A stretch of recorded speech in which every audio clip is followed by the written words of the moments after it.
तो last part में हमने देखा था कि जिन फेंगलिंग सिटी के सबसे बेस्ट रिफाइनर की शॉप में आया हुआ था, जहां वो उस रिफाइनर को 5 एलिमेंट क्रिस्टल से 5 एलिमेंट लिक्विड रिफाइन करने को कहता है, जिसके बदले जिन उसे ब्लड ईटिंग वाइन की ट्रू एसेंस देता है। दूसरी तरफ जिन को ऐसा करने के लिए डिंकुल ने कहा था, क्योंकि वो जिन के लिए मोस्ट पावरफुल मैजिक वेपन बनाना चाहती थी, जिसके अंदर सभी 5 एलिमेंट की ट्रू पावर हो। इसके बाद जिन बूजी के पास आ गया था, जहाँ एक बंदा बूजी पर चुपके से हमला कर देता है, लेकिन जिन उस बंदे को मार देता है। वही उस बंदे को चेक करने पर पता चला था कि किसी ने उसके अंदर के सेंट कोर को निकाल लिया है और वो बंदा बस एक कठपुतली की तरह था। अब आगे तो इस पार्ट की शुरुआत में हम देखते हैं कि लिंकन और वूजी 3 वॉल्फ बीस्ट का पीछा कर रहे थे। उसी वक्त वो तीनों वॉल्फ अलग अलग रास्ते में भागने लगते हैं, जिसको देख वो दोनों अपने अपने वेपन से उन वॉल्फ के रास्तों को ब्लॉक कर देते हैं। तभी जिन उन बीस्ट को अपनी फ्लेम से मार देता है, जिसके बाद लिंकन जिन की तारीफ करते हुए कहती है कि तुम्हारी बात बिल्कुल सही थी, क्योंकि हमने ज्योग्राफिकल फॉर्मेशन की मदद से इन बीस्ट को अट्रैक्ट करके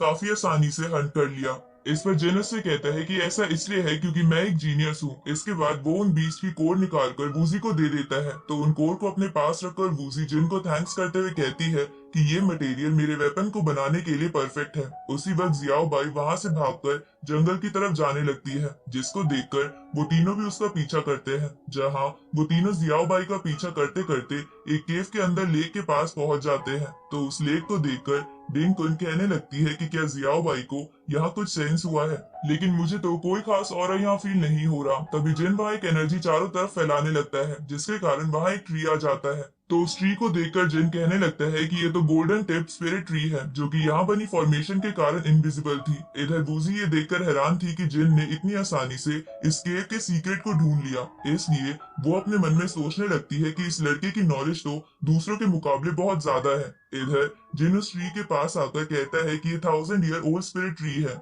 और इसके एसेंस की हेल्प से मैं अपनी वेपन की पावर बहुत ज्यादा बढ़ा सकता हूँ। अब वो उस ट्री में कट लगाकर उसके अंदर के एसेंस को एक बोतल में भरने लगता है, तो जिन के ऐसा करते ही वहाँ की लेक का पानी कम होने लगता है, साथ ही वहाँ से बहुत सारी एनर्जी बाहर निकलने लगती है। तो ये देखकर डिंगटन कहने लगती है कि ये पॉन्ड भी इस ट्री से जुड़ा हुआ है, इसलिए जैसे जैसे तुम इस ट्री के अंदर का एसेंस निकाल रहे हो, ये ट्री पॉन्ड से पानी एब्जॉर्ब करके खुद को हील कर रहा है। तभी उस पॉन्ड में एक डेड बॉडी दिखाई देती है, जिसको देखकर वो घबराकर जिन के गोद में चली जाती है। तो जिन उस डेड बॉडी को देखकर कहता है कि ये बंदा सेंट लेवल पर था, लेकिन किसी ने इसके अंदर से इसका सेंट कोड निकाल लिया है। तभी एक अटैक पीछे से वूजी और लिनकिन की तरफ आने लगता है, लेकिन सही समय पर जिन बीच में आकर उन अटैक्स को रोक देता है। उसी वक्त उन पर अटैक करने वाला बंदा भी वहाँ आ जाता है, जिसका नाम वूजोंग था, जो कि उन तीनों से कहता है कि चुपचाप अपना सेंट कोड मुझे दे दो, जिसके बदले मैं तुम्हें यहाँ से जाने दूंगा। अब वो इतना कहकर अपने लेवल और डिवाइन सोर्स को उन्हें दिखाने लगता है। तो उसकी पावर को देख डिंकुन कहती है कि ये पर्सन तो टॉप ग्रेड के सेंट ओरिजिन लेवल पर है, साथ ही इसके पास डिवाइन सोर्स भी है। उसी वक्त वूजी आगे आते हुए कहती है कि हम तीनों मिलकर भी इसे नहीं हरा सकते, इसलिए तुम लिनकिन के साथ यहाँ से भाग जाओ और तब तक मैं इसे रोकती हूँ। इस पर जिन उससे कहता है कि ये बंदा बस सेंट को ही तो मांग रहा है, तो शायद हमें उसे ये दे देना चाहिए। तो ये सुनकर वो बंदा खुश होते हुए अपनी पावर को डीएक्टिवेट कर देता है। तो मौका पाकर जिन और वूजी उस पर हमला कर देते हैं, लेकिन वूजोंग उसे आसानी से रोक लेता है। उसी वक्त लिनकिन भी अपने एरो से उस पर हमला करती है, लेकिन वो अपने ऑरा से उन तीनों को दूर फेंक देता है। तभी जिन फास्ट बॉडी टेक्निक की इवॉल्व फॉर्म फ्रीडम स्टेप का इस्तेमाल करके उसके पीछे आकर उस पर हमला कर देता है, लेकिन वूजोंग उसे रोक लेता है। इसके बाद वो जिन से कहने लगता है कि तुम्हारी ये टेक्निक बहुत अच्छी है, इसलिए वो टेक्निक मुझे दे दो, जिसके बदले मैं तुम्हें यहाँ से जाने दूंगा। जिस पर जिन उससे कहता है कि तुम मेरी टेक्निक को सीखने के काबिल नहीं हो। तो ये सुनकर वो बंदा रेड फॉग में बदलकर उनके चारों तरफ घूमने लगता है। साथ ही वो उनका मजाक उड़ाते हुए कहता है कि हम दोनों के लेवल में बहुत बड़ा गैप है, इसलिए तुम लोग मुझे कभी नहीं हरा पाओगे।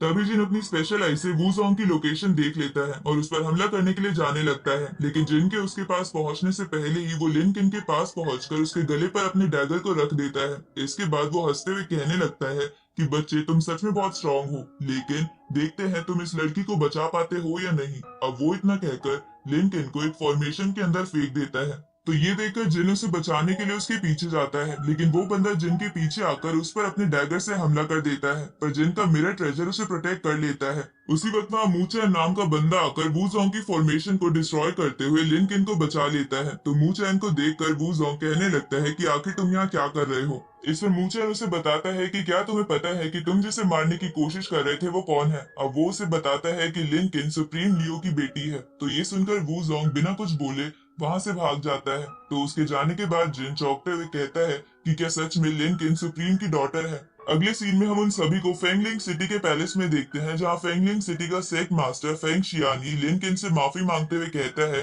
कि आपके ऊपर हमारी सिटी के अंदर किसी ने हमला करने की कोशिश की, लेकिन लकीली मूचैन ने आकर आपको बचा लिया। पर मैं इस बात की माफी सुप्रीम लियो से जरूर मांगूंगा। इधर डिंगकुन जिन से कहती है कि सुप्रीम मास्टर जो कि एंशिएंट एम्परर के अंदर काम करता है वो इस लड़की का फादर है। मतलब कि आपका अंदाजा बिल्कुल सही था कि ये लड़की किसी बहुत बड़े बैकग्राउंड से बिलोंग करती है। उसी वक्त लिन किन सिटी लॉर्ड से कहती है कि आपको माफी मांगने की जरूरत नहीं है, क्योंकि बुरे लोग तो हर जगह मिलते हैं। पर अगर जिन ने आगे आकर उस बंदे से फाइट नहीं करी होती तो उतनी देर में हम लोग मारे जा चुके होते। तभी मूचैन भी जिन से कहता है कि लिन किन ने मुझे बताया कि तुमने बारबेरियन विच टेरिटरी में उसकी बहुत हेल्प की है, इसलिए मैं तुम्हें थैंक्स करना चाहता हूँ। इस पर जिन उसे कहते हैं कि आपको थैंक्स बोलना अच्छा नहीं लगता है, क्योंकि आप इस वर्ल्ड में बहुत ज्यादा फेमस हो। तो ये सुनकर वूजी फुसफुसाते हुए कहती है कि ये लड़का पहली बार किसी से इतने अच्छे तरीके से बात कर रहा है। उसी वक्त लिन किन सिटी लॉर्ड से कहती है कि जिसने हमारे ऊपर हमला किया था वो इविल मेथड का यूज कर रहा है और उसने इस सिटी के बहुत से सैनिक के कोर चुरा लिए हैं।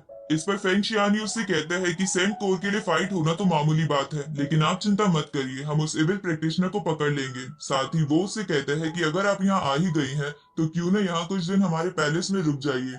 अब हम एक मंथ बाद का सीन देखते हैं, जहाँ जिन और डेंगकुन बात करते करते कहीं जा रहे थे। तभी जिन डेंगकुन से कहता है कि पिछले एक मंथ में इस सिटी में बहुत से प्रैक्टिशनर मारे गए हैं, लेकिन सिटी लॉर्ड को इसकी कोई परवाह नहीं है। इस पर वो कहती है कि हमें फेंगलिंग सिटी के मामले से दूर रहना चाहिए। तभी जिन उससे कहता है कि चलो इन बातों को छोड़ो, क्योंकि हमें मूजी के पास 5 एलिमेंट लिक्विड भी लेने जाना है, ताकि मैं अपने लिए गोल्डन ग्लोरी स्वॉर्ड डिफाइन कर सकूं। तभी रास्ते में उसे लिन किन मिलती है, जो कि जिन से कहती है कि मैं आपके पास ही आ रही थी। जिसको सुनकर जिन मजाक करते हुए कहता है कि हम दोनों एक मन से नहीं मिले, तो कहीं तुम्हें मेरी याद तो नहीं आ रही थी। उसी वक्त उन दोनों को मूजी के शॉप से कुछ आवाज सुनाई देती है, और जब वो दोनों वहां जाते हैं तो मूजी इंजर्ड पड़ा था। अब वो जिन से कहता है कि वो मेरा स्काई स्प्लिटिंग फॉर्मेशन चुरा कर चली गई। तो ये सुनकर जिन और लिन किन उस लड़की के पीछे जाते हैं, जहाँ वो चोरी करने वाली लड़की कोई और नहीं बल्कि युनकुन पगोड़ा की ओनर जियान थी। तभी लिन किन उस पर अपने एरो से हमला करती है, लेकिन जियान उन दोनों को एक फॉर्मेशन में फंसा देती है। पर जिन अपने यांग फायर से उस फॉर्मेशन को खत्म करते हुए कहने लगता है कि आखिर इस लड़की को उस फॉर्मेशन की क्या जरूरत पड़ गई। इस पर जियान उससे कहती है कि तुम्हें फेंगलिंग सिटी के मामलों से दूर रहना चाहिए, और तुम्हें क्या लगता है कि तुम मुझे रोककर यहाँ की सिचुएशन को बदल सकते हो। इसको सुनकर जिन उसे कहता है कि ऐसा लगता है इस सिटी में जो कुछ हो रहा है इसके पीछे तुम्हारा हाथ है। अब इतना कहकर वो जियान पर हमला करके उसे इंजर्ड कर देता है। अगले सीन में हम सिटी लॉर्ड को देखते हैं, जिसने मूजी को इंजर्ड करके बेहोश कर दिया था। इधर जियान हंसते हुए कहती है कि मेरा काम पूरा हुआ और अब कुछ ही देर में मैं मर जाऊंगी, क्योंकि मैंने पहले ही पॉइजन खा लिया था। अब इतना कहने के बाद जियान की मौत हो जाती है, और इसी के साथ ये पार्ट यहीं पर एंड होता है।